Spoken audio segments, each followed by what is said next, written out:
तरफ से आपका शुक्रिया अदा करता हूँ।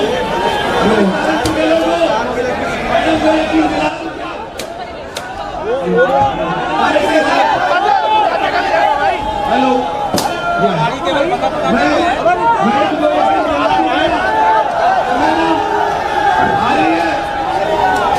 आवाज आ रही है क्या नहीं आ रही? अरे हाँ या ना बोलो। आ रही है? ठीक है मैडम, हमारी नेता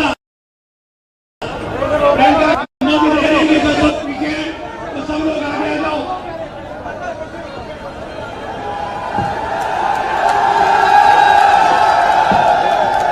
आवाज तो आ रही है, वोट आएंगे कि नहीं इनके? चल रहा है इन दोनों में से, ये चल रहा है, ये चल रहा है, कौन सा चल रहा है? ये सुनाई दे रहा है ये?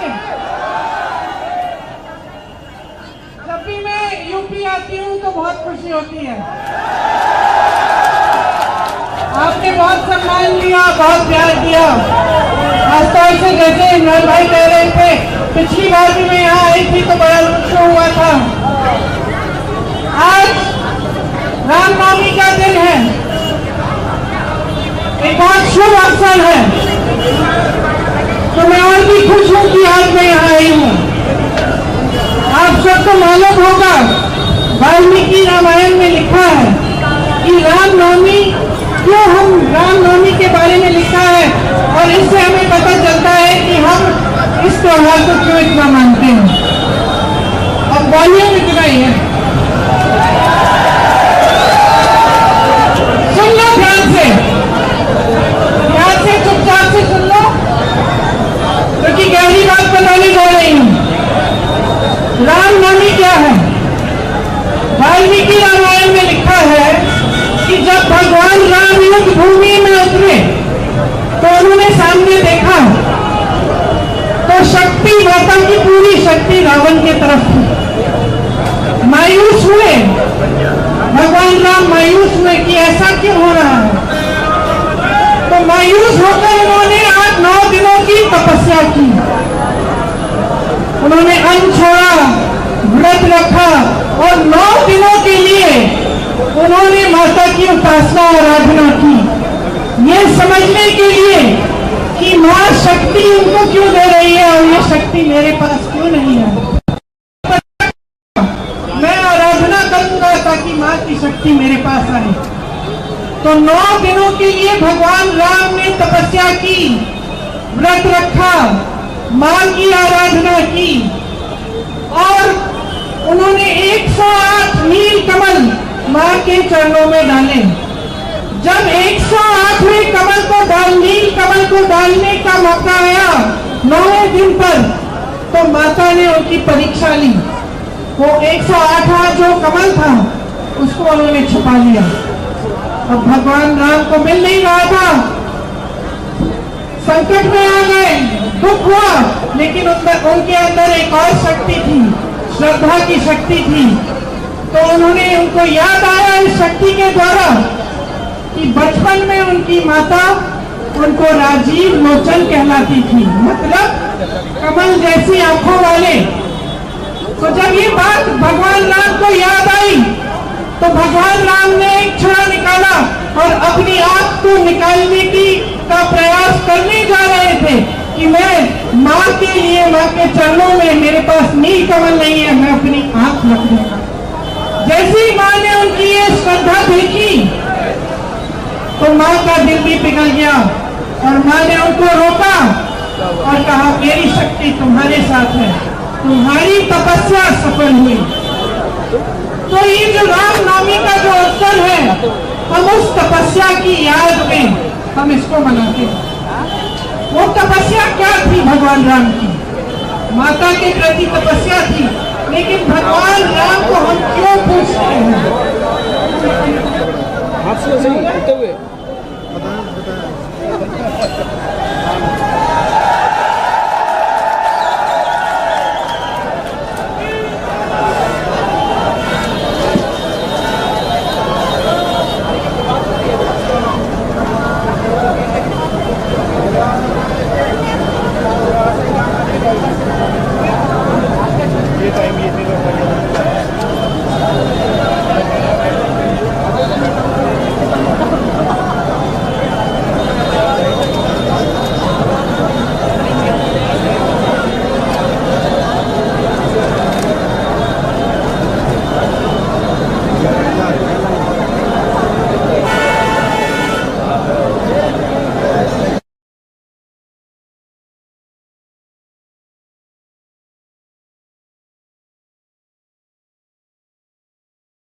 क्यों पूछते हैं आज? क्या हमने उनकी सत्ता को पूछा था? क्या हम उनको भगवान इसलिए मानते हैं क्योंकि उनके पास सत्ता थी? आपको मालूम होगा कि भगवान राम के पास में गए, सत्य की लड़ाई थी। आपने सुना होगा रावण रथी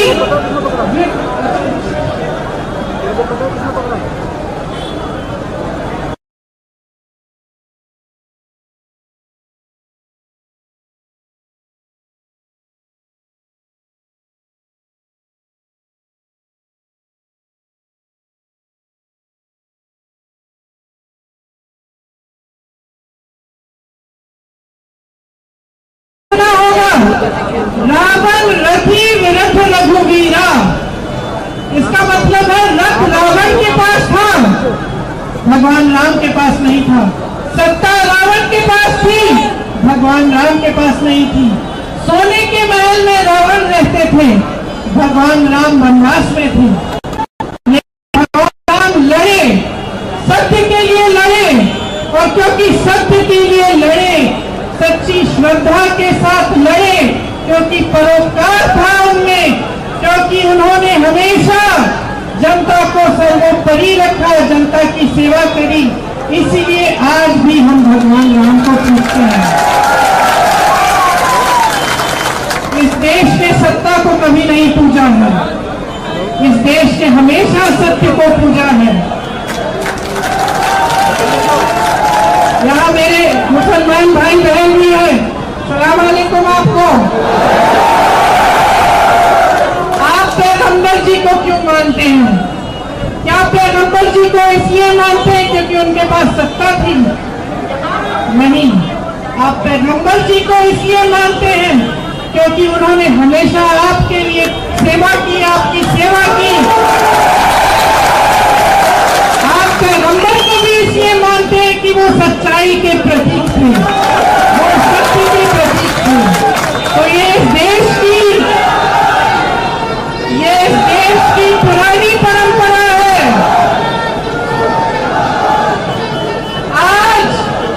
आज को जो इस देश में सत्ता में बैठे हैं, वो माता के उपासक नहीं है, वो सत्य के उपासक नहीं है, वो शक्ति के उपासक नहीं है, वो सत्ता के उपासक है।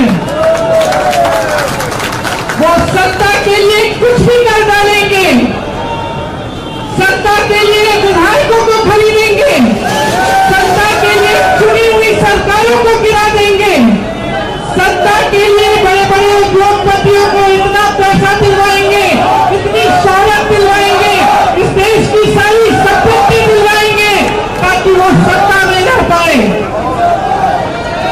ये इस देश की परंपरा नहीं है, ये इस देश की सच्चाई नहीं है।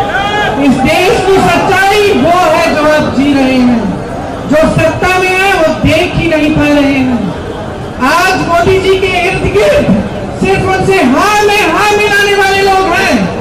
जितने अधिकारी हैं, जितने मंत्री हैं, जितने सांसद हैं, जितने मुख्यमंत्री हैं, उनके सब उनसे डरते हैं। सब उनकी सत्ता से डर के मारे उनको सच्चाई नहीं बताते। मोदी जी को ये मालूम भी नहीं होगा आज कि इस देश की जनता कितनी तड़प रही है, कितना संघर्ष कर रही है।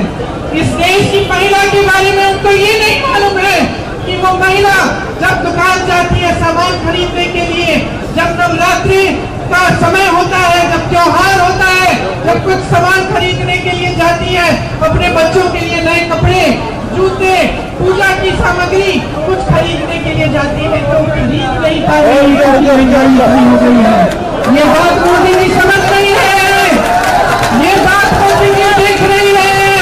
मोदी जी को इस देश का किसान नहीं दिख रहा है, जिसके पसीने से ये मिट्टी सींची हुई है। इस देश के किसान को मोदी जी दिख नहीं रहे हैं। जब इस देश का किसान मोदी जी के दरवाजे तक गया, दिल्ली तक गया, लाखों किसान बैठे रहे, महीनों के लिए आंदोलन करते रहे। जब इस देश के किसान सुनवाई मांग रहे थे मोदी जी से, मांग रहे थे कि ये काले कानून हटा दीजिए, मोदी जी ने सुनवाई तक नहीं की, अपने दरवाजे से बाहर तक नहीं आए। 600 किसान शहीद हो गए। मोदी ने अपने भाइयों के नीचे कुचल डाला, लेकिन मोदी जी ने कुछ नहीं किया। आपकी सुनवाई नहीं हुई। आपके गन्ने का बकाया उस समय 15,000 करोड़ था। 16 लाख करोड़ रुपए का कर्ज माफ किया है इन्होंने देश के बड़े बड़े उद्योगपतियों का। समझ लीजिए, 16 लाख करोड़ रुपए, और इस देश के गन्ने किसानों का बकाया माफ नहीं किया, कर्ज माफ नहीं किया। इस देश का किसान 10,000 रुपए के कर्ज के लिए आत्महत्या कर रहा है। मैं गई मिलने ललितपुर में एक किसान था, उसने 1 लाख का कर्ज लिया था। मैं उसकी बेटी से मिली, रो रही थी, पिताजी खाद की लाइन में खड़े रहे, कर्ज चुकाना था, पैसे नहीं थे, खाद वितरण नहीं हो रहा था, लाइन में खड़े खड़े मर गए, खड़े खड़े गिर पड़े, क्योंकि पानी नहीं पिया था, खाना नहीं खाया था, खड़े खड़े खाद के लिए खड़े रहे। उनका कर्ज मोदी जी ने बिठाया नहीं, माफ नहीं किया, लेकिन अदानी अंबानी के कर्ज 16 लाख करोड़ रुपए माफ हो गए। मोदी जी को कुछ दिख नहीं रहा है।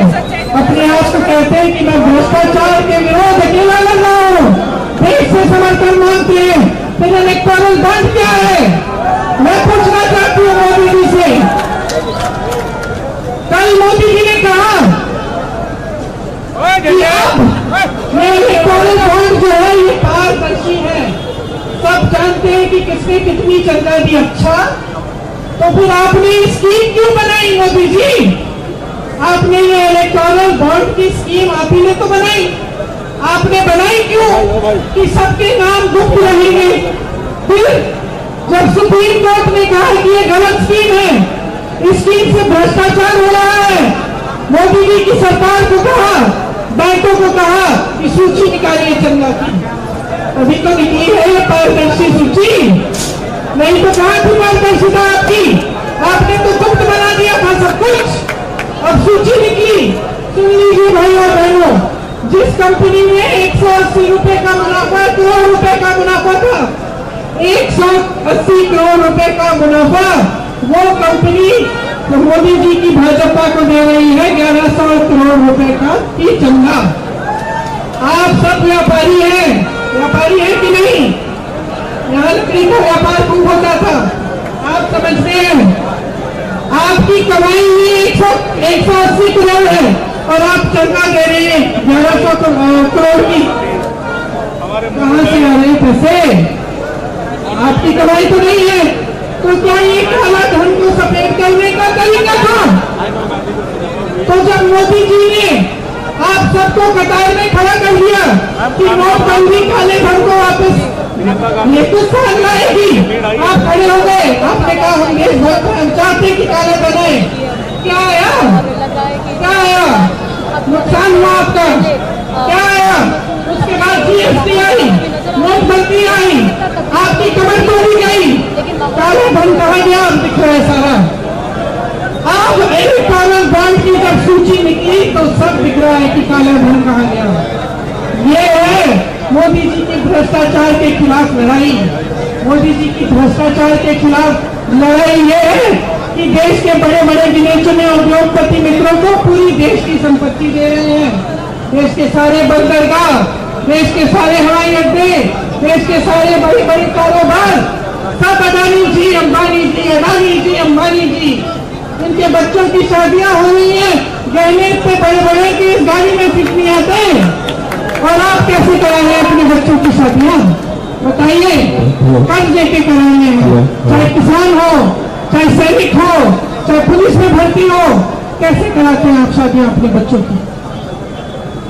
सोचिए कि इस देश के साथ क्या हो रहा है। मोदी जी ने भ्रष्टाचार के खिलाफ लड़ाई अगर की होती तो आज ये परिस्थिति नहीं होती। तो आज देश की संपत्ति किसी 2-3 बड़े उद्योगपतियों के हाथ में नहीं होती, आपके हाथों में होती। ये जो आपकी सारी दुकानें बंद हो रही हैं, ये जो ठप हुआ है,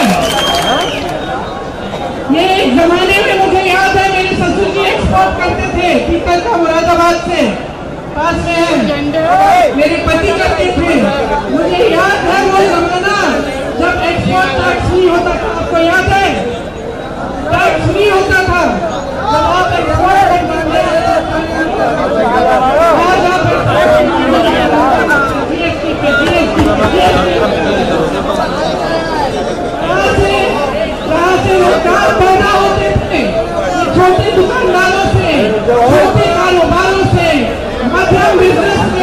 बनाएगा ये।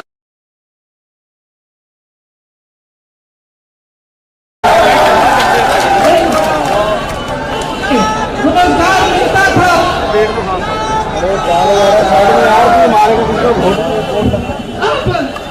अब देखिए जहाँ जहाँ से रोजगार पैदा होता, चाहे बड़े कारोबार हो जो बड़े बड़े उद्योगपति को दिए गए हैं, चाहे छोटे बिजनेस मध्यम बिजनेस हो जैसे आपके यहाँ है जो ठप हो रहे हैं, क्या करें? भीड़ हो गया ना, ज्यादा जगह स्पेस नहीं होगा।